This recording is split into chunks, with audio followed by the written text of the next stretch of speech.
If you have a dog that has Megaesophagus, this video is very, very important, and it is just for you.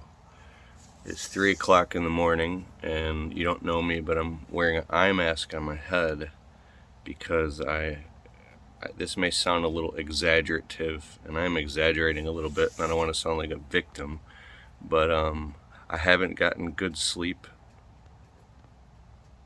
since 2015, 2014, 2013, somewhere around 7-8 years. I wear this eye mask on my head because I have to sleep in when the sun comes up so I can actually get sleep, so I keep my sanity. And I was just holding my dog up, Miko, who I love very much, and he has a Megaesophagus. I'm dog tired right now. It's 3 a.m. and I would literally want to go to sleep so bad, and I told my wife I got to make this video for these people. She's like, okay. So listen to me. If you've watched my other videos on Megaesophagus, I'll put an entire playlist below. If you have a dog that's been diagnosed with this, not only if you can feel upset and hurt and afraid that your dog is a special needs dog, but what it does to you mentally, emotionally, psychologically, and spiritually, and what it teaches, at least for me, here's the lesson I've learned.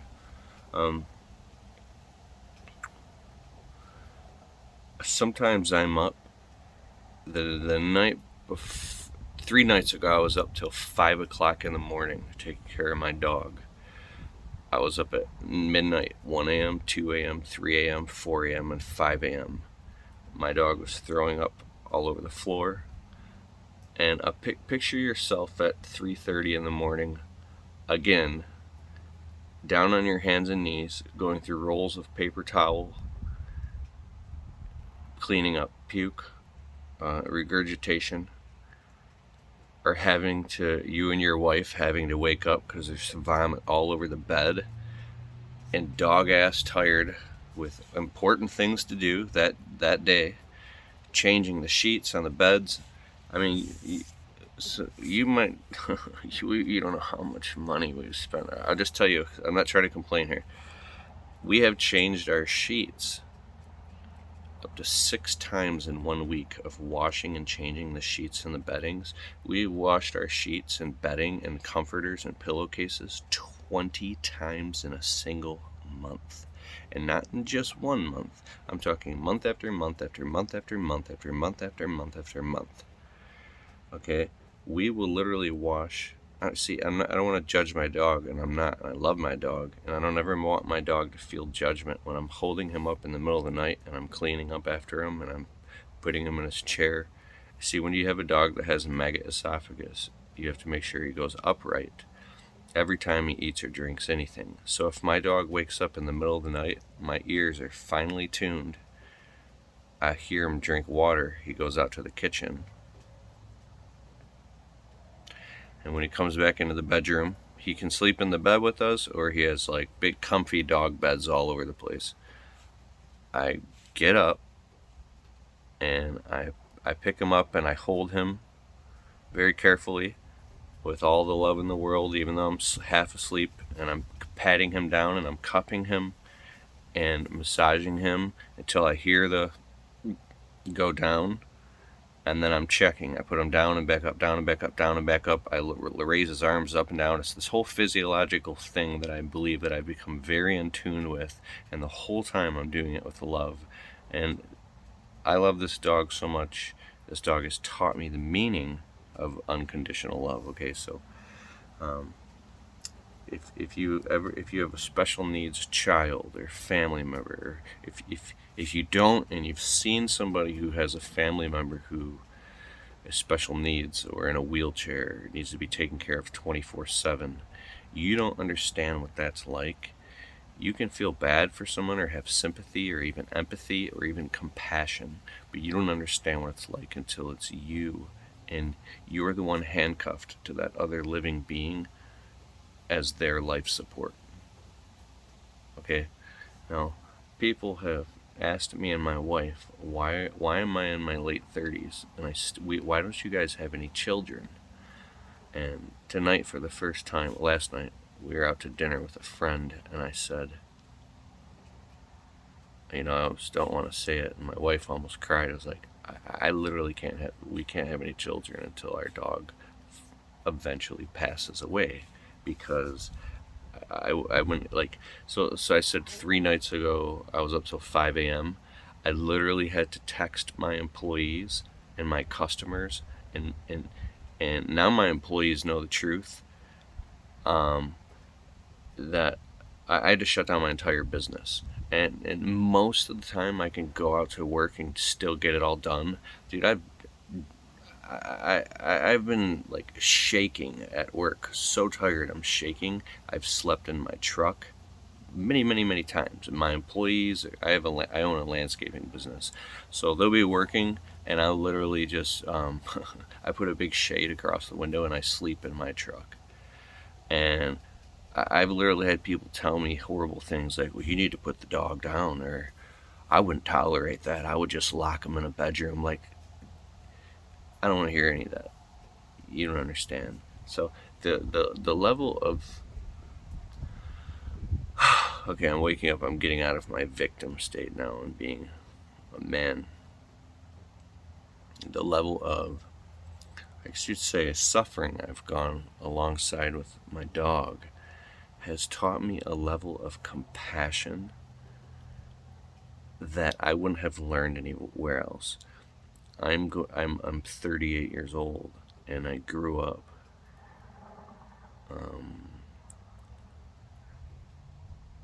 I don't know, a white suburbanite poor kid who lived we grew up extremely poor, and I slept on couches, and I didn't have any manners growing up, and I didn't know how to keep a clean house, and I wasn't very mature. And what this dog has taught me about love and compassion and companionship is unbelievable. There's times when we're taking him to the vet in the middle of the night because we're scared, because all the stuff you're going to go through when you have a dog with Megaesophagus.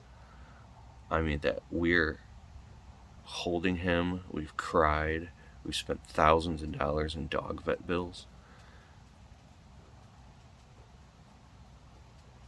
It's amazing what one dog can teach you. And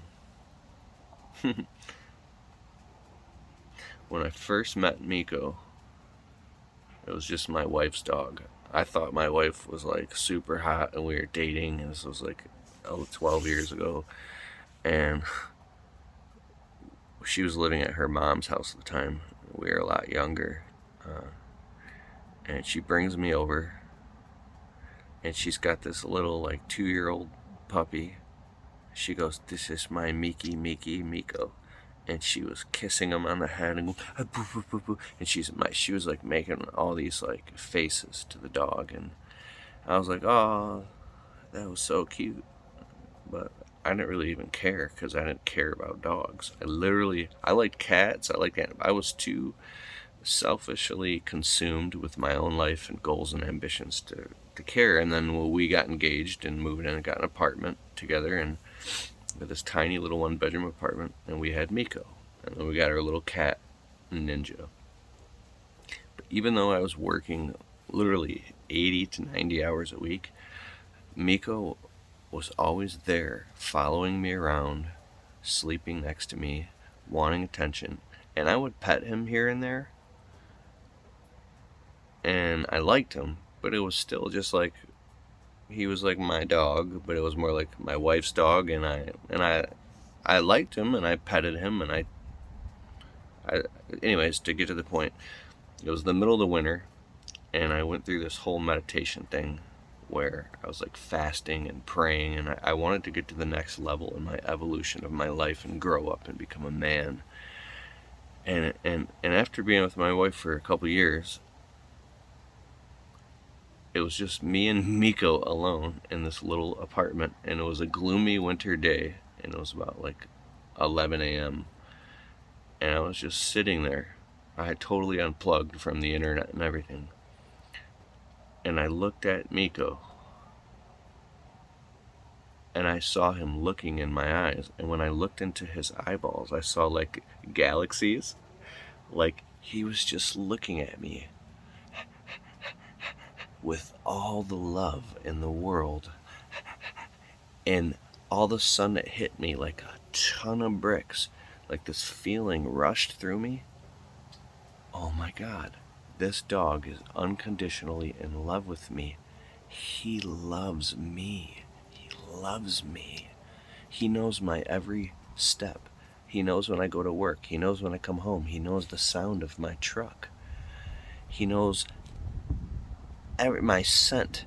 Like this dog is completely unconditionally in love with me, and really actually loves me for me. He loves me, and I don't even love him back. And all of a sudden I laid down with him and I started sobbing and crying. So like you cry so hard where your like stomach is convulsing. I was holding him, going, Miko, Miko, Miko, Miko, Miko, Miko, my God. And it was such an intense emotional bonding experience. I was telling him like the Ho'oponopono prayer. I'm sorry. I love you.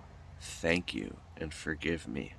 In that moment, he became my best friend. I apologized to him for every moment that I ignored him, or I wasn't there for him, or I was impatient when he was outside going potty. And I told him that I loved him and I meant it. And from that, and my wife came home from work. She was a waitress. And I was laying on the couch with Miko, and he was like my pillow. I'm like, Miko loves me. He loves me. And he was like just a 4-year-old little dog, or 5. I don't know, 5. And she's like, he always has loved you. What are you talking about? Because my wife is very empathic, and she's the most loving human being I could ever imagine. And I'm like, you don't understand. It's like that part of me that wasn't open yet. And so anyways,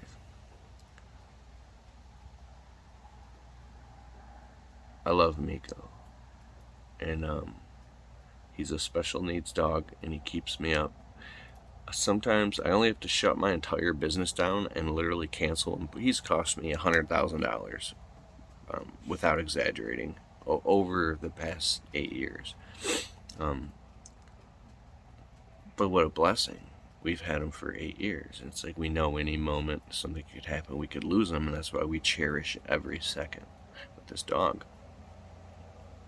But anyways, I'm up in the middle of the night holding him up all the time. We're cleaning up puke. We rush him to the vet. He has ups and downs. He'll be fine for weeks. And it's like, oh my God, he's a super healthy dog. This is amazing. He's so happy, and then he crashes for like a whole week, and it's horrible. And so if this happens 3 nights in a row where I get no sleep, I literally got to shut my business down. I'm restructuring my whole business right now and putting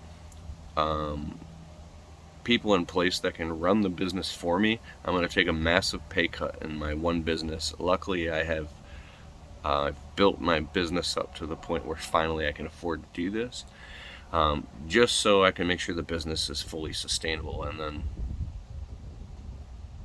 But I just want to let you know this is what you're up against when you have a special needs animal. And my wife's dream is to open up an entire animal shelter. She said God told her this one morning. We don't go to church a lot, but we were in church one morning. She had this vision, and I was like,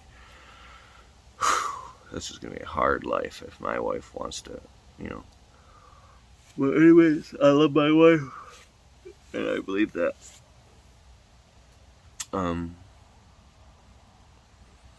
don't know. That's all I gotta say. I literally am gonna go back to bed. I got this eye mask so I can put it over my eyes, so when the sun comes up, I can sleep until 10 a.m. and at least get 6 hours of sleep, which is pretty decent. I wish the best for you. If you have a dog that has Megaesophagus, let me know in the comments below. I'll put a playlist in the description where you can watch tons of videos of things that I've learned about how to take care of your dog. I'm not a certified or licensed veterinarian, don't take anything I say as law or truth. These are just little intuitions that I have as a loving dog owner, and somebody who cares about you. I care about you, even though I don't know you. I actually really care about you and your experience, and I want you to have the feeling that everything's going to be okay. All right, I'm going to bed later.